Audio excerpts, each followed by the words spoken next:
Hi guys, welcome to the channel.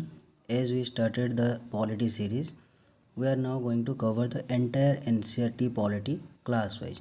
So, we are starting from the class 6 chapter 1, that is understanding diversity. So, without wasting any time, we are going to the chapter that is understanding diversity. First of all, we have to think or we have to understand what is diversity. Diversity का मतलब क्या है? Like in the simple sense, diversity means A state of being diverse विस variety. जैसे कि हम लोगों के एनवायरनमेंट में चारों ओर जैसे अलग अलग तरह के लोग रहते हैं. किसी का हाइट ज़्यादा हुआ होगा, किसी का कलर वाइट है या फिर ब्लैक है, जेंडर के हिसाब से मेल हैं, फीमेल हैं यहाँ पे. इसी तरह से हम लोग यही चीज़ को बोलते हैं diversity. In political sense we can say diversity is the practice और क्वालिटी ऑफ इंक्लूडिंग और involving people from a range of different social and ethnic background. Understand? I said practice or quality of including or involving people from a range of different social and ethnic background with state of being, gender, sexual orientation, etc. I think this much is clear. So this is the broad meaning of diversity. जैसे कि हम लोग के book में दिया गया है कि क्लासरूम में जैसे कि भी किसी को पेंटिंग करने को दो तो किसी का अलग होता है, कोई अच्छा करता है, कोई बुरा करता है, सबके हाथ समान नहीं होते हैं, डिफरेंट टाइप्स के लोग रहते हैं, डिफरेंट टाइप्स के रिलीजन्स के लोग रहते हैं, रिचुअल्स अलग होते हैं, प्रैक्टिस अलग होते हैं. यही सब चीज़ को हम बोलते हैं डाइवर्सिटी. उसी चीज़ को ठीक से समझाने के लिए बुक में एक स्टोरी दिया गया है समीर 1 और समीर 2 के नाम से. तो इन लोगों के हिसाब से समीर 1 और समीर 2 के बारे में क्या अलग होता है और क्या सेम है, यही चीज़ को समझने की कोशिश करते हैं. स्टोरी के हिसाब से, क्रक्स के हिसाब से अगर देखें तो एक समीर है जो कि पुअर फैमिली से बिलोंग करता है और न्यूज़पेपर बेचता है, और एक समीर है जो कि एक रिच फैमिली से बिलोंग करता है और स्कूल जाता है, एजुकेशन उसको प्रोवाइड किया जाता है. यही सब चीज़ें उसके साथ होता है. जैसे कि आप इस फिगर पे देख सकते हो, ये एक समीर और ये एक समीर. होता ये है कि ट्रैफिक सिग्नल में यही सब होता है. समीर कभी स्कूल जाता है और एक समीर उसको आके मिलता है, न्यूज़पेपर खरीदता है, तो उनके बीच में कुछ कन्वर्सेशन के हिसाब से यही सब चीज़ें यहाँ पे डिस्क्राइब किए गए हैं. तो मैं स्टोरी के हिसाब से नहीं जाके डिफरेंस के हिसाब से जाएंगे. तो डाइवर्सिटी क्या क्या हो सकता है क्रक्स के हिसाब से, पहले उसको समझते हैं, फिर हम स्टोरी पे जाएंगे. लाइक पहले तो हमने देखा कि कैसे अलग हैं दोनों. एक तो पुअर था और एक रिच था, मीन्स इकोनॉमिक्स, राइट. फिर देख सकते हैं कि एजुकेशन,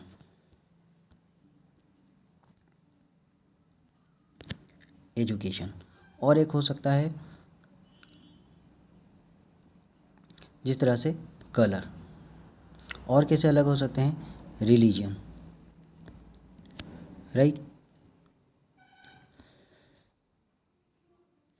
तो जैसे हम लोगों ने डेफिनेशन में देखा था, different social and ethnic background.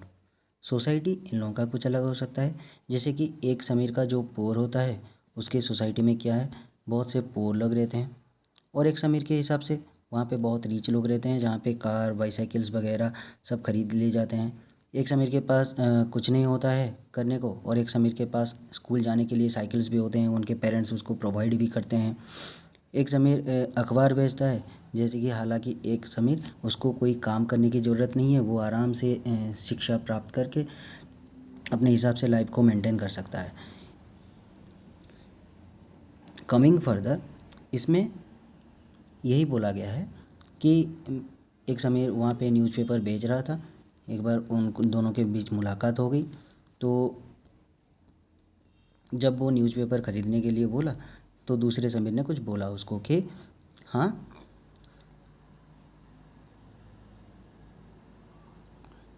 You mean you know Hindi. वो हिंदी में बोलता है कि हाँ अखबार है या फिर कुछ है, जैसे भी हो, राइट। देन अलग समीर बोलता है बट यू लुक सो अंग्रेज। हम लोग अंग्रेज़ को कैसे समझते हैं कि वो उसका कलर थोड़ा वाइट हुआ होगा, वो थोड़ा अच्छा इंग्लिश बोल पाता होगा, राइट। अगर वो हिंदी बोल दिया तो उसको दूसरे समीर को सरप्राइज हो गया वो कि आप हिंदी भी बोल सकते हैं। लाइक फिर बोला गया है आगे आगे आगे आगे कि ये आप सब्जेक्ट क्या बोलते हैं, सब्जेक्ट क्या होता है, मैं तो कभी स्कूल भी नहीं गया हूँ, राइट। इसी तरह से आगे आगे उनके बातें होती हैं। तो सोशली अगर हम लोग बात करें तो उनके बीच एक डिफरेंस होता है कि उनके सोसाइटी अलग थे, कंडीशन अलग थे, राइट। और क्या अलग हो सकता है, इससे हम समझ सकते हैं कि उसके हिसाब से ऑक्यूपेशन भी चेंज होते हैं, राइट। जैसे कि एक समीर को अपने परिवार की देखभाल करने के लिए उसको अखबार बेचना पड़ता है, लेकिन और एक समीर को उस ऐसे कुछ करने की ज़रूरत भी नहीं है। ये हो गया सोशल कंडीशन। अगर ब्रॉड सेंस में बात करें, इसमें एक डाइवर्सिटी है जो कि हम लोग इनइक्वालिटी के हिसाब से जानते हैं उसको। वो क्या है, एजुकेशन। जैसे कि हमने देखा कि ये एक समीर जो अखबार बेचता है उसने कभी स्कूल भी नहीं गया, कभी बुक भी नहीं देखी, तो उसको एजुकेशन कभी प्राप्त ही नहीं हुई, उसको एजुकेशन कभी प्राप्त ही नहीं हुई। लेकिन दूसरे समीर ने क्या किया है, उसने वैरायटी ऑफ लैंग्वेजेस सीखा है, इंग्लिश बोल सकता है, हिंदी बोल सकता है, डिफरेंट डिफरेंट सब्जेक्ट्स और डिफरेंट डिफरेंट ग्राउंड्स में वो स्कूल में जाके उसका अध्ययन कर सकता है। लेकिन ये जो डाइवर्सिटी है, ये इसको हम बोलते हैं inequality. Inequality, I think this much is clear. So what is inequality? जो भी कोई रिसोर्स हो, कुछ भी रिसोर्स हो, अगर एक सिटीजन के हिसाब से सब लोगों को ठीक से नहीं मिलता है, उसको बोलते हैं हम लोग इनइक्वालिटी। लाइक यहाँ पे आपका डिस्क्राइब किया गया है। हम लोग जैसे समझते हैं कि दोनों समीर देश के सिटीजन हैं, नागरिक हैं, शिक्षा प्राप्त करना तो सबका अधिकार है, तो एक को क्यों मिलता है, एक को क्यों नहीं मिलता है, राइट। तो यहाँ पे बोला गया है the difference is not the same as the one who have seen earlier. Here we have talking not difference but inequality. What is inequality? Inequality defines about when a person does not have the resources and opportunity that are available to the others, like ये हो गया एक inequality. और एक कैसे inequality को हम बोल सकते हैं, लाइक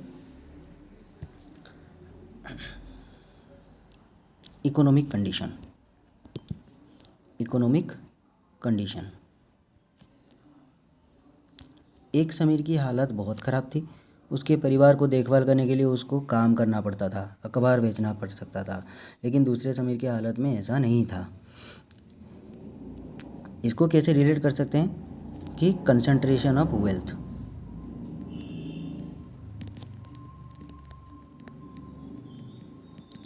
कि वेल्थ एक चीज़ में या फिर एक गुट में, एक कम्युनिटी में जाके कंसंट्रेट ना हो जाए।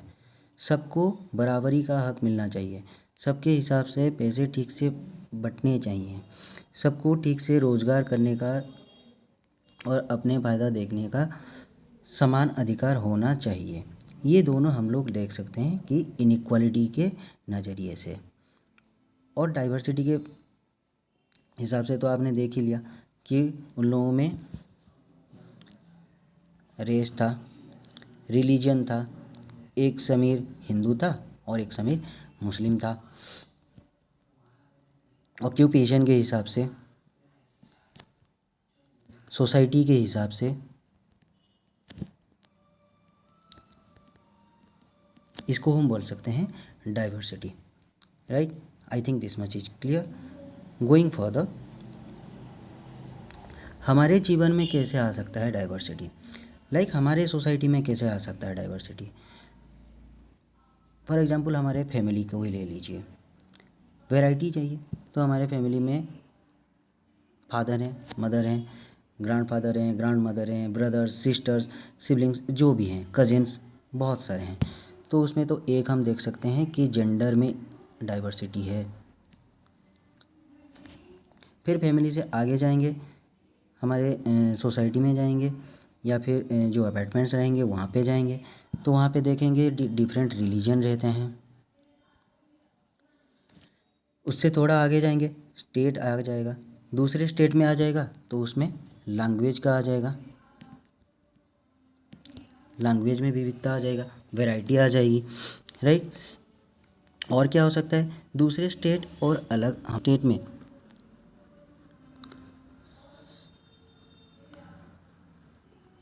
फूड हैबिट्स में वैरायटी आएंगी, रिचुअल्स में वैराइटीज आएंगी, और मोर इम्पोर्टेंट ज्योग्राफिकल फीचर।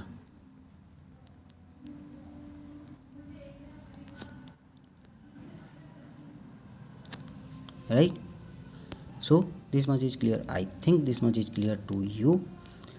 जैसे समीर एक समीर दो में जिस तरह से लैंग्वेज था, रिलीजन थे, सोसाइटी कंडीशन थी, इसी तरह से हमारे चारों ओर भी डाइवर्सिटी आता है।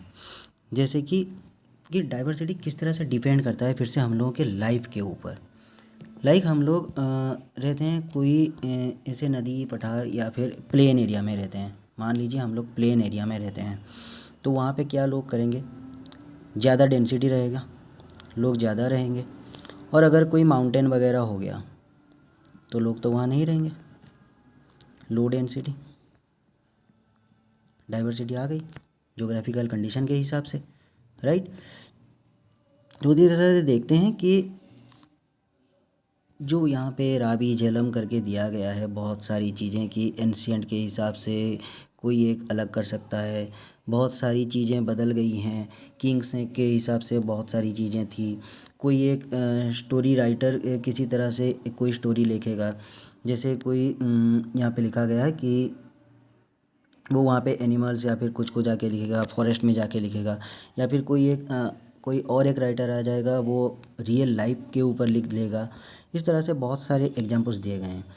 तो इस तरह से इंडिया में कैसे डाइवर्सिटी है, वही तरह जैसे हम लोग जानते हैं इनक्रेडिबल इंडिया हम लोग बोलते हैं, तो यहाँ पे डिफरेंट लैंग्वेज रहते हैं, बहुत सारी लैंग्वेजेस बोली जाती हैं, बहुत सारी फूड हैबिट्स हैं, वेरियस रिचुअल्स और फेस्टिवल्स प्रैक्टिस किए जाते हैं, बहुत सारे रिलीजियंस के हिसाब से लोग रहते हैं, लाइक हिंदूस रहते हैं, मुस्लिम्स रहते हैं,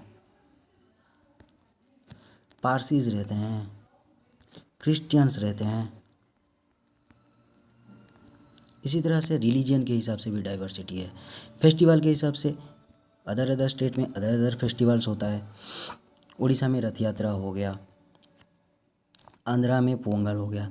इस तरह से अलग अलग फेस्टिवल्स मनाए जाते हैं अलग अलग स्टेट्स में। हालांकि हम लोगों के हिसाब से बहुत सारी डाइवर्स कंट्री है, लेकिन फिर भी हम एक हैं। ये हम लोग चैप्टर के लास्ट पार्ट में जो टॉपिक दिया गया है यूनिटी एंड डाइवर्सिटी, उसमें समझने की कोशिश करेंगे। सो ये डाइवर्स हिसाब से भी हम लोग कैसे रहते हैं, या फिर ये डाइवर्सिटी के हिसाब से कैसे लाइफ चेंज होती है, लाइफ को कैसे इफ़ेक्ट करता है, इसी चीज़ के लिए दो एग्जाम्पल दिए गए हैं। एक है लद्दाख और एक केरला, और एक है यहाँ पे आपका केरला। अगर इंडिया का मैप में हम लोग देखते हैं तो लद्दाख और केरला के बीच में पहले तो हम लोग क्या देखेंगे कि यहाँ पे ज्योग्राफिकल फीचर में वैरायटी है। लद्दाख रहता है माउंटेनस रीजन में नॉर्थ इंडिया में, केरला रहता है साउथ इंडिया में कोस्टल एरिया में। तो ये तो एक डाइवर्स हो गया ज्योग्राफिकल कंडीशन के हिसाब से। जिस तरह से ज्योग्राफिकल कंडीशन चेंज होगा उसी तरह से लोग भी वहाँ पे बास करेंगे। जिस तरह से लद्दाख में देखा जाए तो थोड़ा लो डेंसिटी रहेगा और केरला में थोड़ा हाई पॉपुलेशन डेंसिटी रहेगा। जहाँ पे जिस तरह से एनवायरनमेंट रहेगा उसी तरह से ऑक्यूपेशन भी चेंज होते जाएंगे। हालांकि देखा जाए कि लद्दाख एक माउंटेनस रीजन है, वहाँ पे तो ज़मीन कभी भी फर्टाइल नहीं हो सकती, तो उसमें कभी क्रॉप प्रोडक्शन नहीं हो सकते। और देखा जाए केरला में, तो केरला में कोस्टल एरिया रहता है, तो वहाँ पे लोग क्या करेंगे, ज़्यादा फिशिंग ही करेंगे ऑक्यूपेशन के हिसाब से, राइट। बाकी क्या चेंजेस हो सकते हैं क्लाइमेट के हिसाब से, लाइक लद्दाख माउंटेनस रीजन है तो यहाँ पे कोल्ड क्लाइमेट रहेगा, और ये कोस्टल रीजन है तो यहाँ पे मॉडरेट क्लाइमेट रहेगा।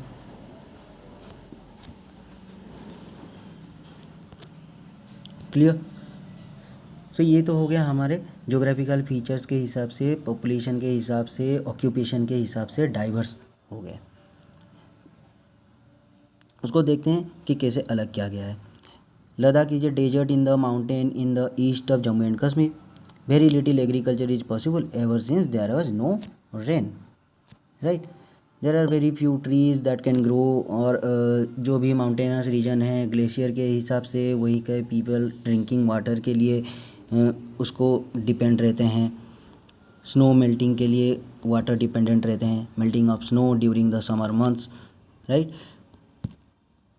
उसी तरह के हिसाब से केरला में देखा जाए तो केरला में क्या है, this is a state in south west corner of India, surrounded by the sea on one side and the other is surrounded by the hill. Number of spices like pepper, cloves, cardamom are grown in this area. लोग occupation कैसे करते हैं, तो वहाँ पे fishing ज़्यादा करते हैं, लाइक बिकॉज ऑफ यहाँ पे दिया गया sorry the fishing nets used here look exactly like Chinese fishing nets, that is why they are called Cheena vala, and the utensils used for the frying is called Cheena chatti, right. ये तो हो गया occupation के हिसाब से, लोगों के रहने के हिसाब से, लेकिन कुछ समानता भी हैं। लाइक रिलीजन हमारे देश में देखा जाए कि बहुत सारे हैं, लेकिन रिलीजन तो हमारे यहाँ तो हिंदू हैं, बाकी जो क्रिश्चियंस हैं या फिर जो जीविस हैं ये सब कैसे आए, बुद्धिज़्म है। देखा जाए तो लद्दाख में बुद्धिज़्म कहाँ से आया या फिर कैसे यहाँ पे पहुँचा, माउंटेनस पास रहता है, माउंटेन एरिया रहता है, माउंटेनस पास, ये देख सकते हैं एक माउंटेन पास, मतलब 2 माउंटेन के हिसाब से जाने आने का रास्ता माउंटेनस पास। तो माउंटेनस पास से many traders they came to Ladakh, right, came to Ladakh, और फिर वहाँ से लद्दाख के साइड से तिब्बत जाके वहाँ पे रहने लगे कुछ लोग।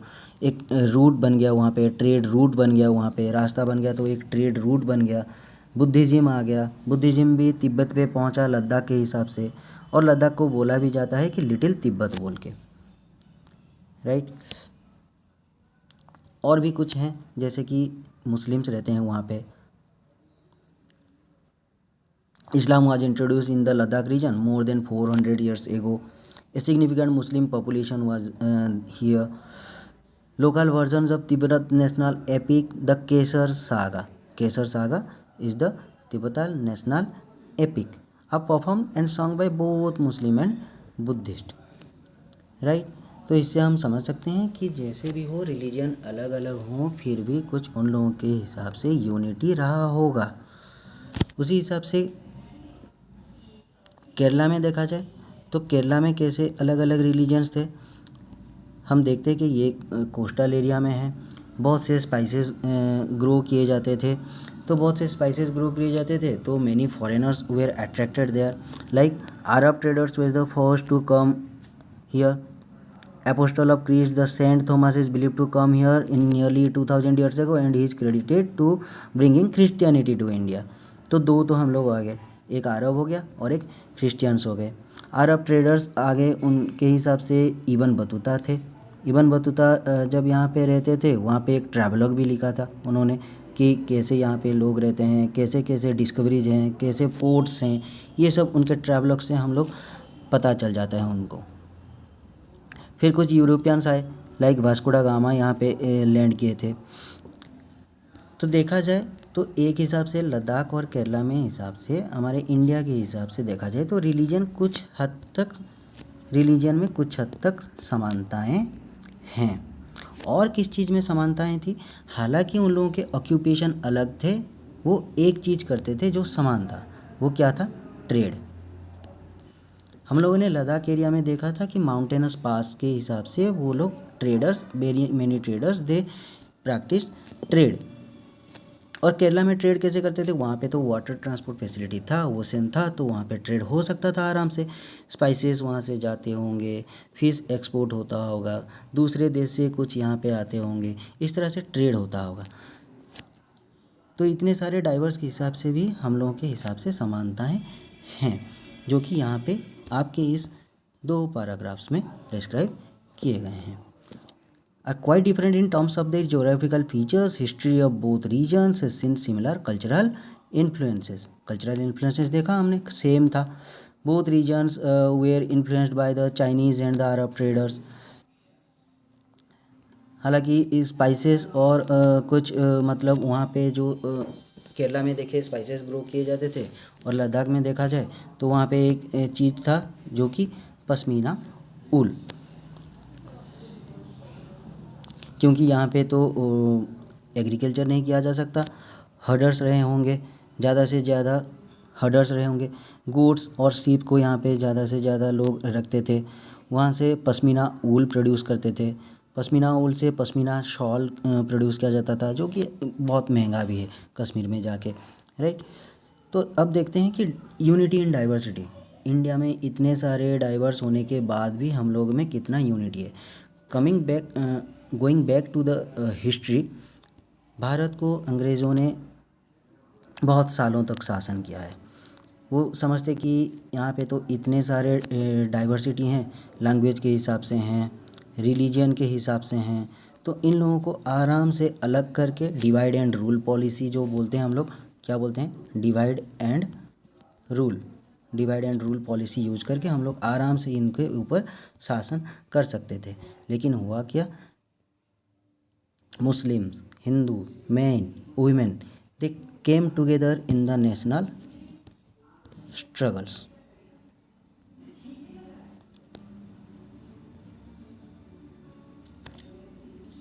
नेशनल मूवमेंट्स, जो कि उसके रिजल्ट में क्या हुआ? हम लोगों का इंडिपेंडेंस, राइट। तो यही से शुरू होता है हमारा यूनिटी एंड डाइवर्सिटी, जो कि यहाँ पे एक पोएम दिया गया है, जो कि जालियांवाला बाग मैसेकर के बाद लिखा गया था। उसमें लिखा गया था कि जो भी ब्लड यहाँ पे हैं वो हिंदूज़ एंड मुस्लिम्स के हैं, फ्लोज हैं, दे टुगेदर फ्लो कर रहे हैं। बहुत से जेल में हैं, बहुत से ग्रेव में हैं, लेकिन फिर भी जो भी हैं वो सब क्या है? ह्यूमन ही हैं, हमारे ही देश के नागरिक हैं।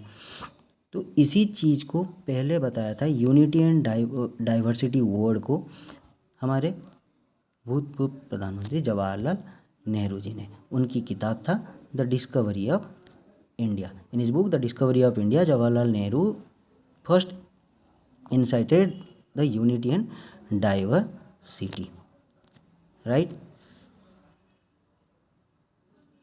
और एक अगर हम लोग को एक्स्ट्रा इन्फॉर्मेशन या फिर एमसीक्यूज़ के हिसाब से देखा जाए, तो हम लोग का जो नेशनल एंथम है that is composed bye Rabindranath Tagore, जो भी दिखाता है कि हम लोग में कैसे यूनिटी रहा है, that is describing the unity of India. I think this much is clear to you all guys, hope so अच्छा लगा होगा। अगर अच्छा लगा है तो लाइक सब्सक्राइब करें चैनल्स को, और भी कंटेंट्स आएंगे, कुछ बेहतर होते जाएंगे, आपके सपोर्ट की बहुत ज़रूरत है। Stay home, stay safe, thank you very much.